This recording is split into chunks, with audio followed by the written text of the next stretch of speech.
გამარჯობა. დღევანდელ გადაცემაში ვიქნები მარტო და თუ რატომ ვიქნები მარტო, ამის შესახებ აუცილებლად მოგახსენებთ, მანამდე მინდა დიდი მადლობა გადაუხადო თითოეულ თქვენთაგანს წინა გადაცემისთვის, გამხნევებისთვის, მოტივაციისთვის და ყველა კარგი კომენტარისათვის. დღევანდელი ჩვენი გადაცემის სტუმარი უნდა ყოფილიყო ძალიან ნიჭიერი, ახალგაზრდა და ძალიან საინტერესო თემებს უნდა შევხებოდით, როგორიც არის ქართველები კავკასიაში, ეს არაბები ვინ არიან, რა ხალხი არიან და ასე შემდეგ.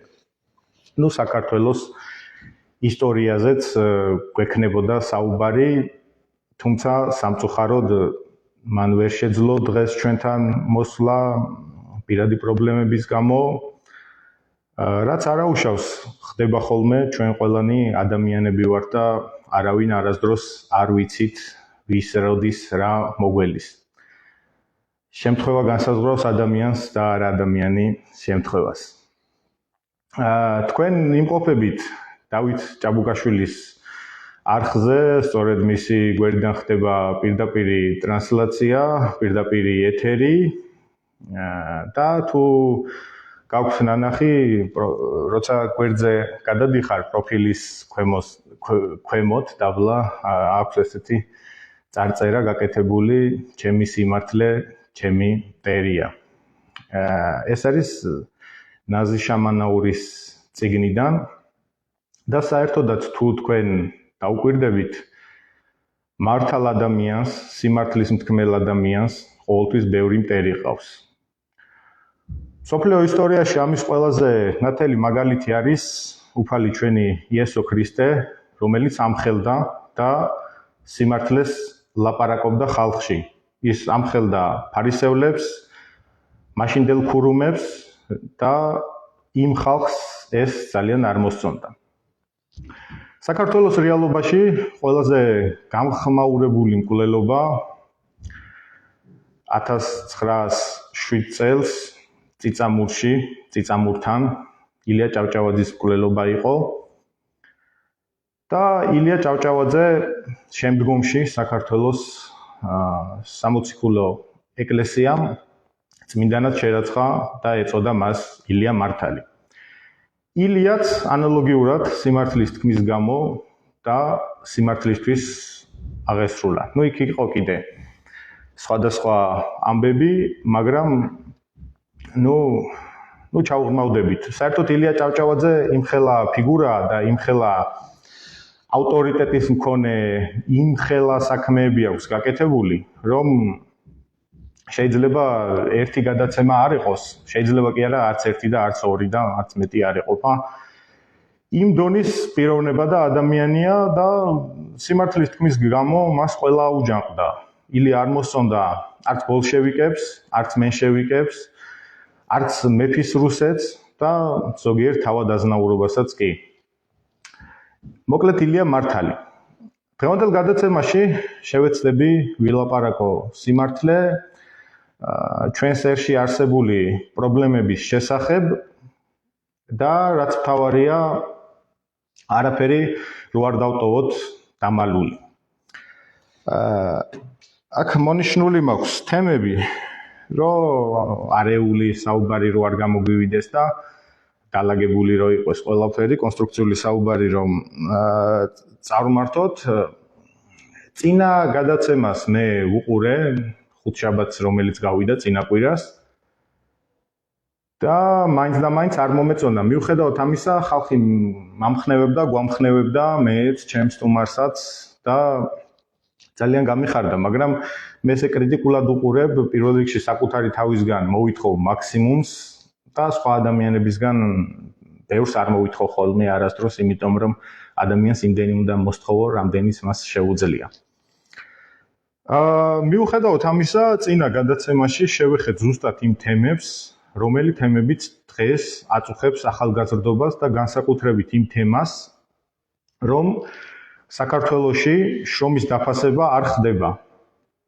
რატომღაც შრომით პრობლემებს ყველა გაურბის ხოლმე და გადაცემებში არ ხდება ხოლმე ამაზე აქცენტირება. ძალიან იშვიათად თუ ვინმე იტყვის ამაზე, არადა ნამდვილად საჭიროა და ნამდვილად სასაუბრო ამაზე.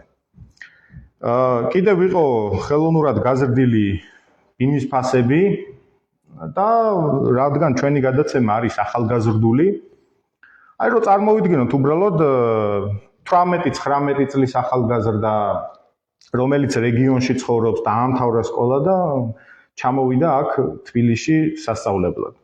და არ ყავს არავინ ისეთი, რომ იმასთან დარჩეს, იცხოვროს, ალბათ უმეტესი ნაწილი ესეა, უმეტესობა ეგრე არის და რა უნდა ქნას ამ ახალგაზრდამ ახლა, ხო? დაბალანაზღაურებად სამსახურში იმუშაოს, ძალიან გაზრდილი ბინის ქირა გადაიხადოს, მაგის გარდა ყველაფრის ფასები გაზრდილია, ადამიანს არსებობა ხო უნდა, ცხოვრება ხო უნდა და ყველა ხო ვერ იღებს ამ დაფინანსებას, ღმერთმა ყველას ხელი მოუმართოს, მაგრამ ყველა ვერ იღებს ამ 50, 70%, 100%-იან დაფინანსებას უნივერსიტეტში და პარალელურ რეჟიმში უწევს ქირის გადახდა. ქირის გადახდა და სასწავლებლის ფულის გადახდა, არსებობა.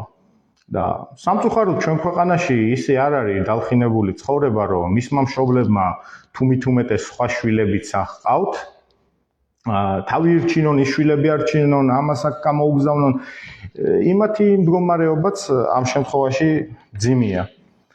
ამიტომ ჩვენ არაფერი გვაქვს დასამალი, ყველა გაჭირვების შესახებ უნდა ვისაუბროთ და არა მარტო ვისაუბროთ.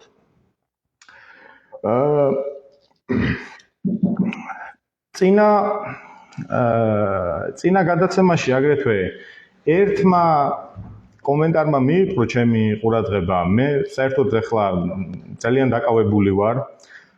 დროის უმეტეს ნაწილს შრომა, სწავლა, აქეთ საქმე, იქით საქმე და ვერ ვახერხებ ხოლმე ყველა კომენტარის კითხვას, თუმცა ესე ერთ თვალის ერთი გადავლებით, რასაც ვხედავ ხოლმე, ის არის რა, იმიტომ რომ ჩვენი ვიდეოები იდება რამოდენიმე პლატფორმაზე, მე იქ გადაზიარებები მიდის და გავრცელება ხდება ასე. ჩვენ არა გვაქვს ტელევიზია, მაგრამ ძალიან კარგი ტელევიზია გავაკეთეთ, სტუდია მშვენიერია და მე ძალიან მომწონს ყოველ შემთხვევაში და თუ ვინმეს არ მოგწონთ და უკეთესი სურვილი გაქვთ, შეგიძლიათ სურვილი შეიტანოთ განვითარებაში. ხო და თემას რო არ ავწდე. ერთმა კომენტარმა მიიპყრო ჩემი ყურადღება, მეგობარმა მაჩვენა, გამომიგზავნა, რომ ნახეო რა სამბობენო და ჩემი აზრით ამ ადამიანისთვის პასუხის გაცემა არ ღირს და არ იმსახურებს ამას, უბრალოდ აი ყოველ აზრს მოკლებული იყო ესე თქვა რომ მაცა აქ ზვიადის სექტა შეუქმნიათო და აგერო დაუსვიათო ახალგაზრდებიო და ალაპარაკებენო. ზვიად გამსახურდია და მე რა პოსტავა ეს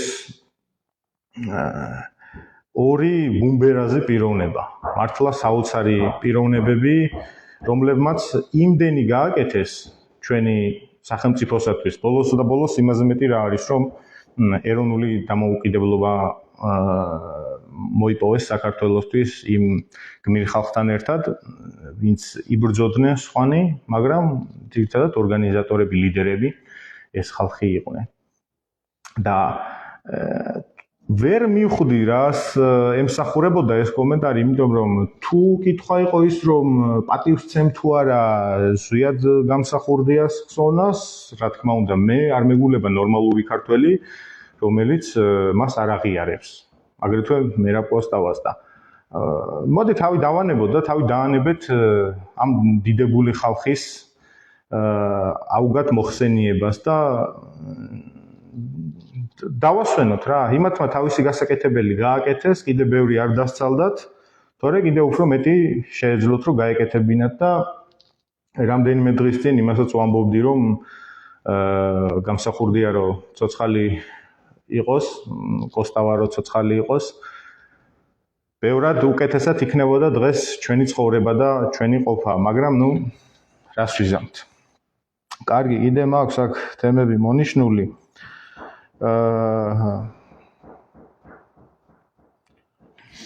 ხო, მისალოცი ამბავია, რომ 30 ნოემბერს ჩატარდა პატრიოტთა ალიანსის აქცია. პროტესტის აქცია იყო ეს, აპროტესტებდნენ არაბული ინვესტიციას აპროტესტებდნენ, სადაც იმყოფებოდა ჩვენი გაერთიანება.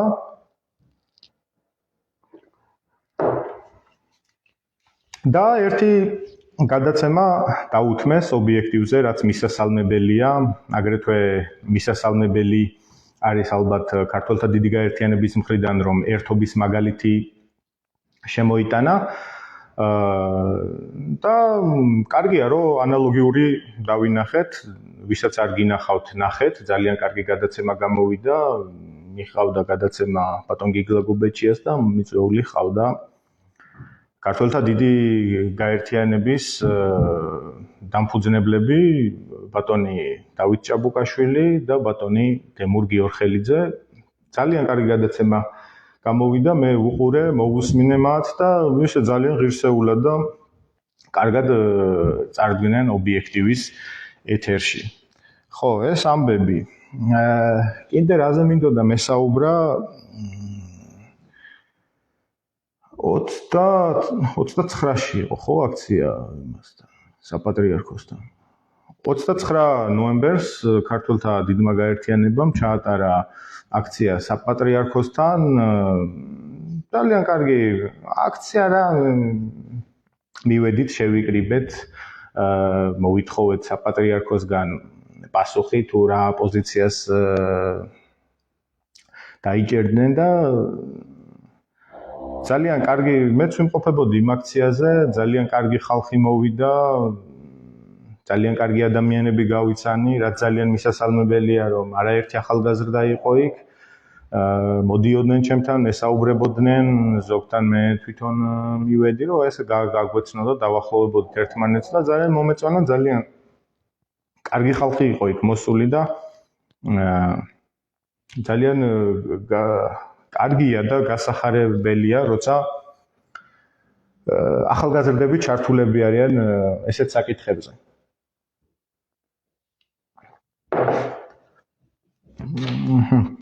კიდე რა თემები გვაქვს? ხო, აგრეთვე მინდა გამოვეხმაურო ვანდალურ ფაქტს. სოციალურ სივრცეში გავრცელდა ვიდეო, სადაც ჯვრის მონუმენტი იყო, ხო, ჯვარი დგას, მოკლედ ხევში იყო თუ არ ვცდები და არაბები მივიდნენ, არაბული წარწერები გააკეთეს, არაბები იყვნენ თუ ვინ იყვნენ არ ვიცი, მაგრამ არაბული წარწერები ვნახეთ იქ და ეს არის შეურაცხყოფა. ახლა ჯერ ეს ინვესტიცია და რაღაცა არ განხორციელებულა და უკვე მოდიან, ხან თაში ისვრიან, ხან ჯვარზე წარწერებს ტოვებენ, ხან თაში, ხან პლეხანოზე ქართველებს ცემენ, ამისი ამსახველი ვიდეო მასალაც იყო და ესე გაგრძელება შეიძლება? რა თქმა უნდა არ შეიძლება. და თან ისე არიან ახლა, რომ არ მინდა ისე გამომივიდეს, ცუდად გამომივიდეს, მაგრამ თითქოს კანონმდებლობა მხარეზეა. არ გაცემ პასუხს და ღირსება შელახული გამოხვალ, გაცემ საკადრის პასუხს და მერე კანონის წინაშე აგებ პასუხს. ხა ეს არ არის ნორმალური. და საქართველოში ქართველები უცხოტომელების მიერ ნამდვილად არ უნდა იჩაგრებოდნენ. არაბულ ქალაქებთან დაკავშირებით კიდე ძალიან საინტერესო ინფორმაცია გავრცელდა, რომ ეგო მიწა კი არ გაყიდესო, უბრალოდ ქალაქები უნდა აშენდესო. და ქალაქები თუ აშენდება, ის მიწას რაღა მნიშვნელობა ექნება. ზოგი ავრცელებს ესეთ ნარატივს, რომ ეგო მიწა კი არ იყიდებაო, არაბული ქალაქები შენდებაო. და ის არაბული ქალაქები რო აშენდება და შემოვა იქ მრავალი ათასეული არაბი სწრაფად გამრავლდებიან, ეს აი ამ თემებზე მინდოდა დღეს ზუსტად რომ მესაუბრე ჩვენ სტუმართან ერთად, ის ძალიან ახალგაზრდა და კარგი ბიჭია ნამდვილად და იცის და ერკვევა ამ ერებში რა იცის ვინ არიან არაბები, რა კულტურა და როგორ და მინდოდა რომ ხალხისთვის მიემართა მას, მაგრამ სამწუხაროდ არ გამოვიდა რას ვიზავთ. ხდება ხოლმე, მაგრამ შემდეგ გადაცემაში ვეცდებით მაქსიმალურად და აგრეთვე ნახოთ ახლა როგორი გამოვა ეს გადაცემა და შესაძლებელია ესეთი ფორმატითაც წარმართოთ ხოლმე, მაგრამ მე ძალიან მინდა ახლა შეპირებული მყავს სხვადასხვა ახალგაზრდები აუცილებლად უნდა გაგაცნოთ ახალგაზრდა მასწავლებლები, ახალგაზრდა ადვოკატები, ახალგაზრდა პოეტები, ახალგაზრდა ლექტორიც შევიპირე ერთი, ახალგაზრდა ექიმი და ხალხი დარწმუნდეს და ნახოს რომ ფანტასტიკური ახალგაზრდები ყავს, ძალიან განათლებული, კულტურული, ჩამოყალიბებული და ჩვენ ამას ერთად დავინახავთ. რატომღაც არის ხოლმე წარმოდგენა, მე ხშირად მომისმენია და არა მარტო მომისმენია, წამიკითხავ სოციალურ ქსელებში, რომ აი ახალგაზრდობაც რო არ გადააგე რუსთაველზე დარბიან და რუსთაველზე ვინ დარბიან, რუსთაველზე ვინ დგას? ესენი არიან მოტყუებული ახალგაზრდები და თქვენ თუ კარგად დააკვირდებით ამას, ნახავთ რომ იქ არ არიან მხოლოდ ახალგაზრდები, არიან საშუალო ასაკის და უფროსი ასაკის ადამიანებიც. და მოტყუებული როცა ვამბობ, ამის გამო შეიძლება მე მაგათ მხრიდან ვერ მივიღო პატივისცემა, მეტიც ალბათ აგრესიას გამოვიწვევ თუ ახლა უსმენენ, მაგრამ მე ამის არ მეშინია და თუ რატო არიან მოტყუებულები, ამის შესახებ შეუძლიათ მობრძანდნენ კამერების წინ გინდი ისეც ვისაუბროთ თუ სურვილი აქვს თვითონ მიმიწვიან თავის გადაცემაში, მივალ სრულიად მარტო, აგერ ეს მონიშნული თემებიც რომ აქვს ესეც არ მექნება, აი ასე. მოიყვანონ თავისი ხალხი და მე მზად ვარ თუ აუხსნა, თუ რატო არიან მოტყუებულები და თან ისეთი აი რწმენა აქვს გარკვეული, მაგრამ საფუძვლიანად იმის თქმაც კი ბევრ მათგანს არ შეუძლია, რომ თუ რას აპროტესტებენ, რატო არიან. მე ვიცი და რამოდენიმე მათგანს ესე მოვკარი, როცა იყო ეს გადაღებები რაღაცები, სოციალურ ქსელს ხშირად ვახსენებ, მაგრამ საინფორმაციო წყარო ახლა დიდწილად ეგ არის და შევხვდი რამოდენიმე პოსტ ფოტოს, რომ მართლა ზოგიერთი გულანთებული ქართველი იდგა იქ, მაგრამ არ იყო ეს აქციები და არ არის ის, რაც უნდა იყოს.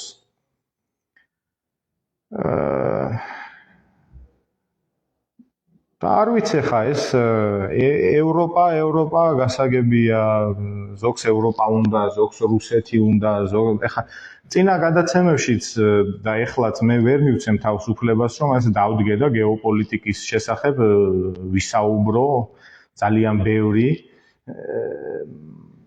იმიტომ რომ რაღაცნაირად მგონია, რომ ცოტა არასერიოზული იქნება, ვიცი რაღაცები, განა არ ვიცი, მაგრამ მგონია, რომ ცოტა არასერიოზული იქნება. მაგრამ ზოგს ევროპა უნდა, ზოგს რუსეთი უნდა, ზოგს ამერიკა, ჩინეთი, ინდოეთი და რა ვიცი ახლა ვის რა უნდა რას გავიგებ. ზოგი ლიბერალია, ზოგი კონსერვატორია, ზოგი ვინ და ზოგი ვინ, მაგრამ მოდი ერთ რამეში შევთანხმდეთ. პირველ რიგში თავარი. ქვეყნის სიყვარულში ჩვენ ერთად უფროსებმა, ახალგაზრდებმა, საშუალო თაობის ქართველებმა, ყველამ ერთად უნდა ავაშენოთ საქართველო. დავაყენოთ ფეხზე და გავაძლიეროთ.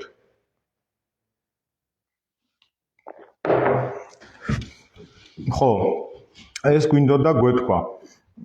ძალიან დიდი ხანი ხო არ არის რაც ეთერში ვარ, თუ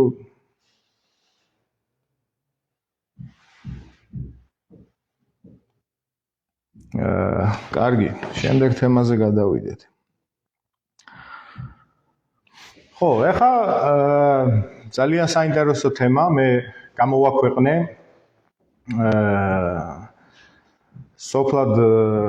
სოფელში ცხოვრება რომ აღარავის უნდა მაგის შესახებ და ადამიანები ამბობდნენ რომ როგორი პირობებიც არ უნდა შეუქმნა ჩვენ ხალხს სოფელში ცხოვრება არ უნდათ. სოფელში ცხოვრება იმის გამო აღარ უნდა ადამიანებს და იმიტომ იცლება სოფლები რომ იქ არანაირი პირობა არ არის, არანაირი განვითარების პირობა არ არის. მე ჩავდივარ ქართულ სოფლებში, არაერთ კუთხეში, არაერთ სოფელში და იქ ცხოვრობს ფანტასტიკური ხალხი, ფანტასტიკური ქართველები.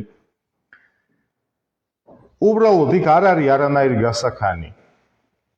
სოფლად მცხოვრები ადამიანის შრომა არ ფასდება. სოფელში, ზოგიერთ სოფელში საერთოდ გზა არ არის ადამიანმა რომ ელემენტარული იაროს.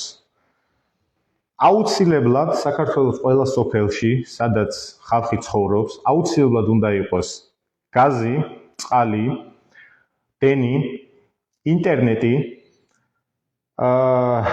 უნდა ემსახურებოდეს ყველა სოფელს გამართული ტრანსპორტი, აგრეთვე ყველა სოფელში აუცილებლად უნდა იყოს ბიბლიოთეკა, მოედნე, სპორტული მოედნები და ეგ უკვე ასარჩევად იქნება ახლა საქმე, რაღაცა გარკვეული სპორტის სახეობა, რაშიც ახალგაზრდა ქართველი სოფლად მცხოვრები ბავშვები მოემზადებიან და დაკავდებიან სპორტით, ჯანსაღი ცხოვრებით.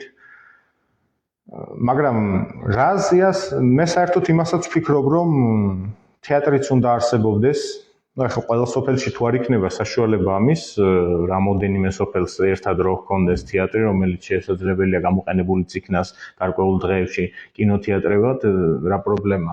თქვენ ალბათ წინათაობის ადამიანებს ბევრს გემახსოვრებათ, თუ